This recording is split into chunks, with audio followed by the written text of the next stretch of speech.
Olá, tudo bem com você? Seja muito bem-vindo. Hoje o tema da aula é Criando jogo educativos eficazes, práticas e estratégias. Vamos falar um pouco sobre o processo de construção e desenvolvimento de jogos.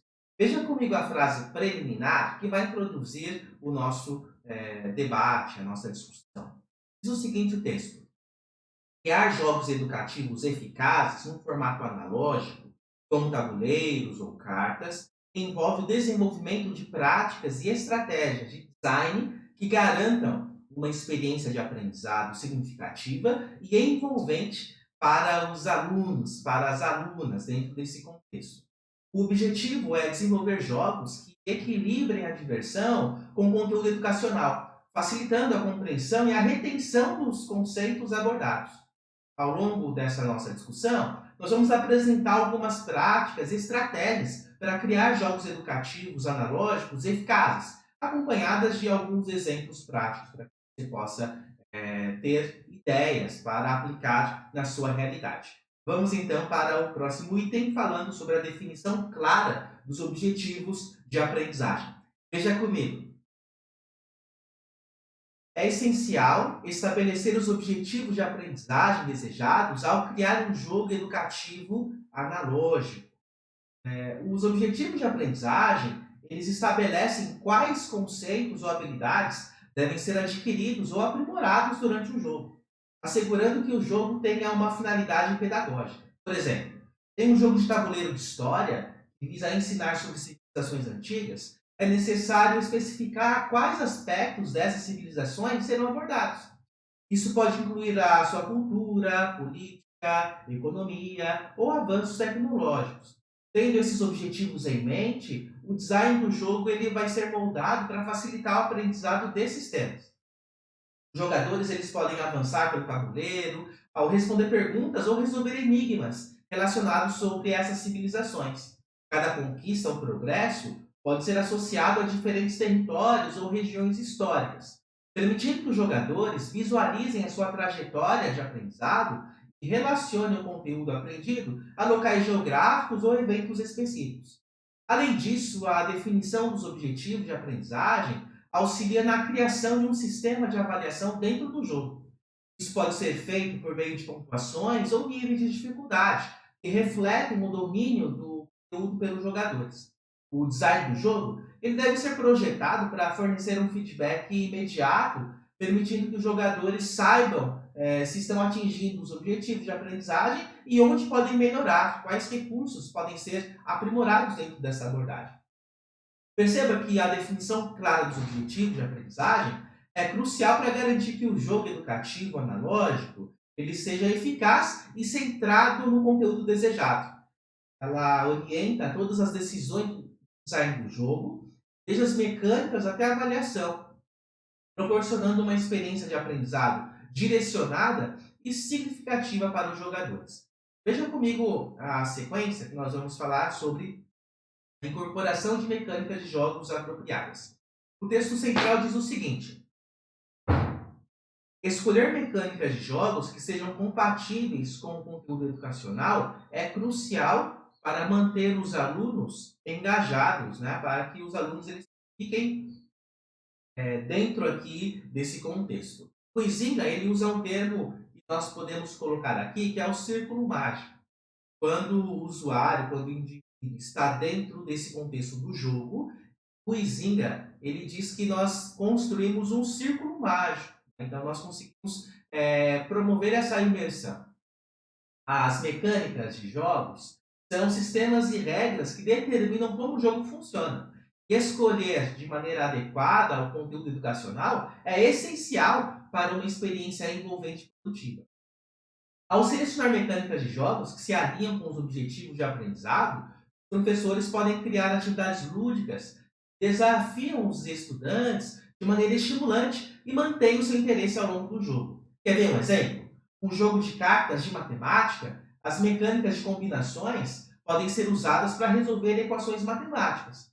Nessa situação, os jogadores competem para formar a melhor combinação de cartas numéricas que resolva uma equação proposta. Essa abordagem promove uma atmosfera competitiva saudável entre os estudantes, incentivando-os a aplicar os seus conhecimentos matemáticos de maneira prática e desafiadora. Além disso, a natureza interativa e estratégica das mecânicas de jogos permite que os alunos pratiquem habilidades cognitivas, como resolução de problemas e pensamento crítico enquanto jogam. Outra vantagem da incorporação de mecânicas de jogos apropriadas é que ela pode facilitar a personalização de aprendizado. Diferentes mecânicas podem ser selecionadas para se adaptar a vários níveis de dificuldade e estilos de aprendizagem, garantindo que todos os alunos sejam desafiados de maneira adequada. No caso do jogo de cartas de matemática, as mecânicas de combinações podem ser ajustadas para poder incluir diferentes tipos de equações ou desafios matemáticos, permitindo que o estudante, com diferente nível de proficiência, possa participar e se envolver dentro dessa proposta. Essa flexibilidade é fundamental para proporcionar uma experiência de aprendizado inclusiva e adaptável. Ou seja, a incorporação de mecânicas de jogos apropriadas é fundamental para criar jogos educativos que sejam ao mesmo tempo envolventes e eficazes no ensino de conteúdos específicos. Ao escolher as mecânicas certas, nós podemos maximizar o engajamento dos estudantes e promover uma experiência de aprendizado mais dinâmica e significativa dentro aqui dessa abordagem. Vamos falar sobre fornecimento de feedback imediato? Muito bem. O feedback é um recurso essencial, pois a partir desta interação com o estudante, nós conseguimos esclarecer eventualmente alguma dúvida ou algum recurso que ele tenha alguma dificuldade. Veja comigo o texto. O feedback imediato é uma ferramenta poderosa para ajudar os alunos a entenderem seus acertos e também os seus erros, as suas limitações, as suas dificuldades. Isso permite um ajuste instantâneo nas estratégias de aprendizado e promove um entendimento mais profundo dos conceitos abordados.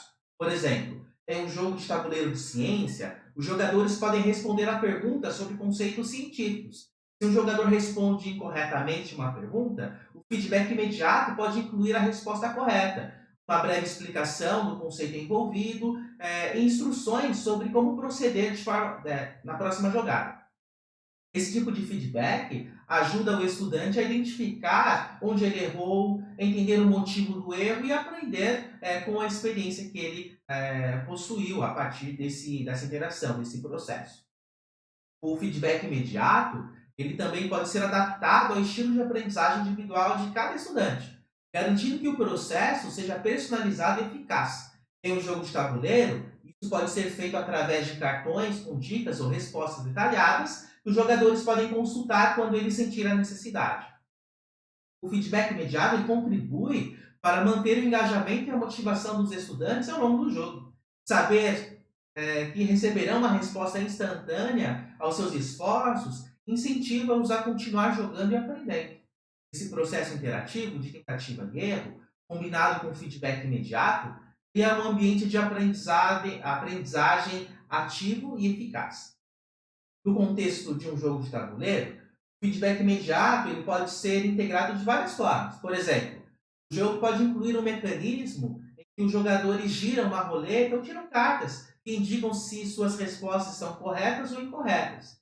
Isso dá aos jogadores uma resposta rápida e objetiva sobre suas ações, permitindo que eles aprendam com cada jogada que eventualmente vai acontecer dentro desta interação. Vamos seguir? Próximo item. Personalização do jogo. Personalizar o jogo de acordo com o nível de habilidade de cada aluno é uma estratégia eficaz para garantir que todos sejam desafiados na medida certa.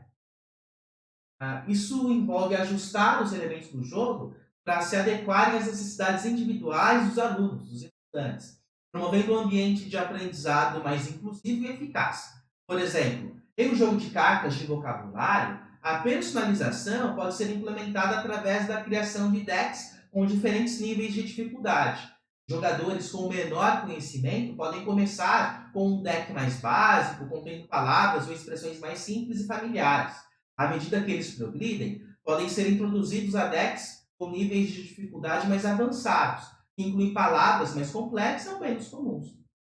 Essa abordagem permite que os alunos eles aprendam no seu próprio ritmo e sejam expostos a desafios apropriados para suas habilidades atuais. Além disso, ao oferecer opções de dificuldade, o jogo pode manter o engajamento e a motivação dos estudantes, porque eles se sentirão competentes para lidar com os desafios propostos.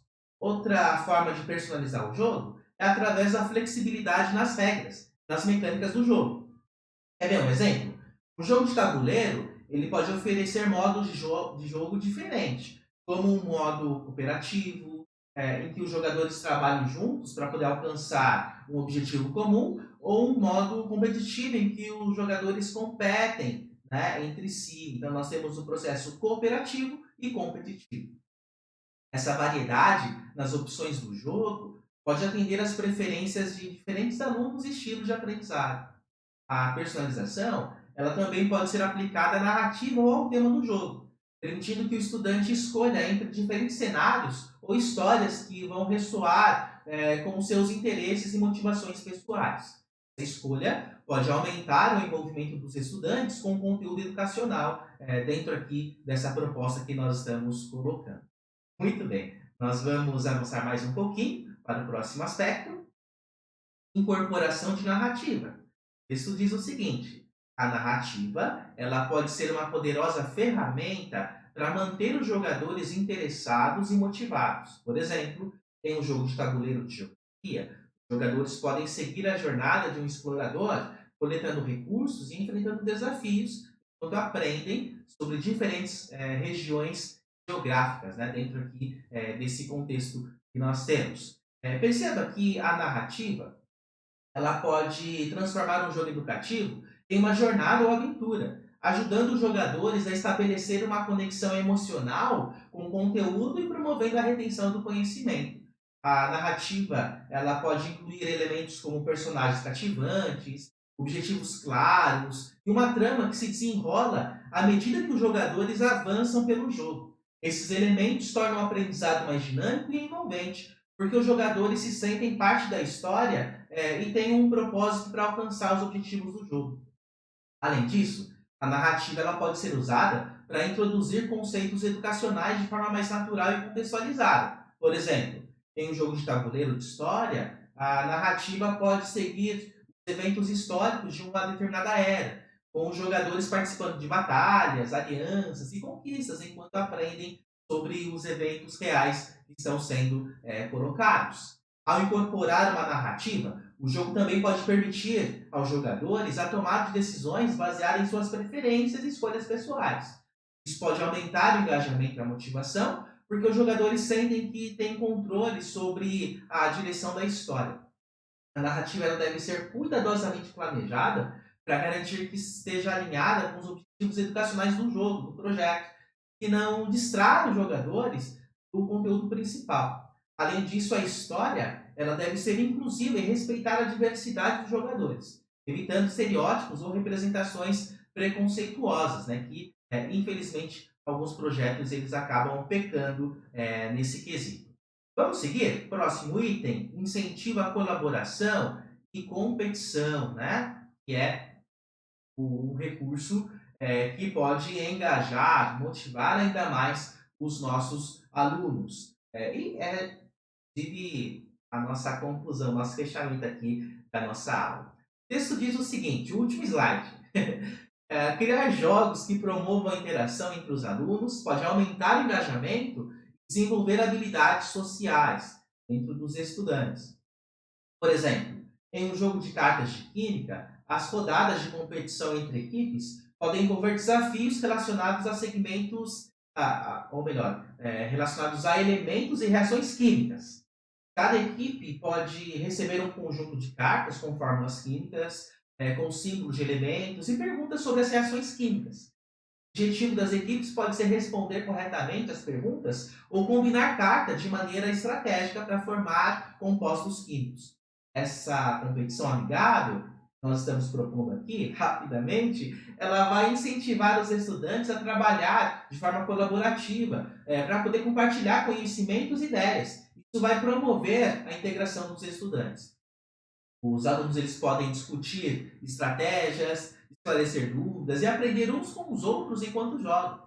Isso pode aumentar o engajamento, porque os alunos se tornam mais motivados a contribuir e a aprender em um ambiente de equipe. Além disso, os jogos eles podem ser projetados para oferecer oportunidades de competição justa e equilibrada. Isso significa estabelecer regras claras e critérios de avaliação para garantir que todas as equipes tenham a mesma chance de sucesso. Ao mesmo tempo, a competição deve ser orientada pelo espírito esportivo, valorizando o respeito mútuo e a camaradagem entre os participantes. Ao final dessas rodadas, pode-se proporcionar um momento de feedback coletivo, que os estudantes eles têm a oportunidade de refletir sobre as suas estratégias, compartilhar aprendizados e receber dicas para melhorar em rodadas futuras. Essa prática ajuda a consolidar o conhecimento que foi adquirido durante o jogo. Ou seja, incentivar a colaboração e a competição nos jogos pode aumentar o engajamento dos estudantes e contribuir para o desenvolvimento de habilidades sociais importantes. Ao projetar jogos que promovam a interação entre os alunos, nós, como educadores, como professores e instrutores, nós podemos criar um ambiente de aprendizado mais envolvente e eficaz.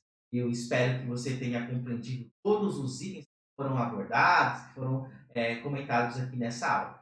Nosso próximo encontro, nós vamos falar sobre algumas ferramentas e plataformas para o desenvolvimento de jogos educacionais. Nós vamos finalizar aqui essa nossa discussão e fica o convite para que você continue se aprofundando, estudando e crescendo profissionalmente. Desejo para você bons estudos, boa pesquisa e até a próxima. Tchau, tchau!